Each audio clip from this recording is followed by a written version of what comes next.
Hi friends, இன்றைக்கி நம்ம evening ஸ்நாக்ஸாக குழந்தைகளுக்கு ரொம்ப பிடிச்ச கடலை மிட்டாய் தான் செய்ய போகிறோம். ரொம்ப ஈஸியாகவும் குயிக்காகவும் பண்ணிடலாம். வாங்க அதை எப்படி பண்ணுறதுன்னு வீடியோக்குள்ளே பார்க்கலாம். அதுக்கு கடலை மிட்டாய் செய்யறதுக்காக நான் 1 கப் கடலை எடுத்துக்கிட்டேன். இதை நல்லா தோல் உரித்து நான் க்ளீன் பண்ணி எடுத்துக்கிட்டேன். இது 1 கப் எடுத்துருக்கேன். அதே கப்பு சர்க்கரை எடுத்திருக்கேன். சேம் அளவு தான் எடுத்துக்கணும், அப்போ தான் அது கரெக்டாக வரும். இந்த கடலை மிட்டாய் செய்கிறது ரொம்பவுமே ஈஸி. இந்த 3 பொருள் இருந்தாலே நம்ம சூப்பராக கடலை மிட்டாய் செஞ்சிடலாம். இதை நம்ம குழந்தைகளுக்கு வீட்டிலே செஞ்சு கொடுத்தா ரொம்பவும் ஹெல்த்தியும் கூட. வாங்க இதை எப்படி பண்ணுறதுன்னு பார்த்துடலாம். ரொம்ப சிம்பிளாக பண்ண போகிறோம். வீடியோ ஃபுல்லாக பாருங்கள். இந்த கடலை ஆல்ரெடி நான் வறுத்து எடுத்து வச்சுட்டேன். அதனால் இதை வறுக்க தேவையில்லை.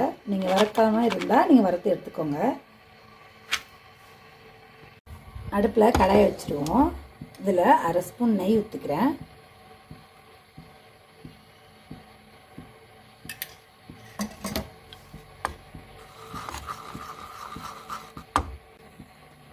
இப்போது நம்ம ரெடி பண்ணி வச்சுருந்த வெல்லத்தை சேர்த்துக்கலாம்.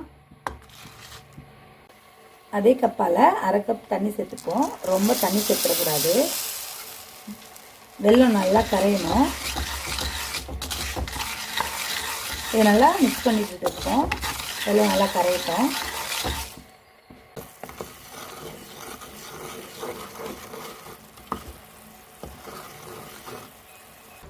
பாகு ரெடி ஆகிடுச்சான்னு பார்க்குறதுக்கு நம்ம இதேமாரி டெஸ்ட் பண்ணி பார்ப்போம். தண்ணியில் இதேமாரி விட்டோம்னா இதோட கரெக்டான கம்பி பதம். இப்படி உடைச்சிங்கன்னா உடையும். பாருங்கள் எவ்வளோ உடையுதுன்ட்டு. இது சவுண்டு கேட்குதுல்ல, இதுதான் கரெக்டான கம்பி பதம். இப்போது நம்ம கடலை மிட்டாயை இதில் போட்டு மிக்ஸ் பண்ணிடலாம். நல்லா மிக்ஸ் பண்ணி விடுங்க. சீக்கிரம் இது நல்லா மிக்ஸ் ஆகிடும். இப்போது இந்த கட்டையில் நெய் தடவிக்கலாம். பட்டர் ஷீட் இருந்தால் அது ஈஸியாக இருக்கும். அது இப்போ எனக்கு கிடைக்கல. ரொம்ப மிக்ஸ் பண்ணி வச்சுருக்க கடலை மிட்டாய் இதோட சேர்த்துக்கலாம். அப்போ தான் ஷேப் வர வைக்க ஈஸியாக இருக்கும். சூடாக இருக்கும் போதே நம்ம அதை நல்லா ப்ரெஷ் பண்ணி விட்டுடலாம்.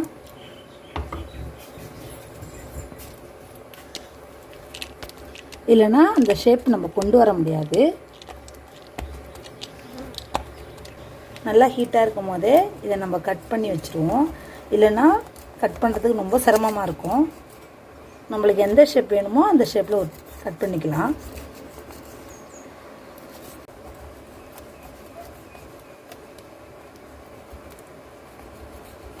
பாருங்கள் எவ்வளோ சூப்பராக கட் பண்ணியாச்சுன்னு. இது கொஞ்சம் நேரம் ஆற விட்டுட்டோம்னா கடலை மிட்டாய் ரெடி ஆகிடும்.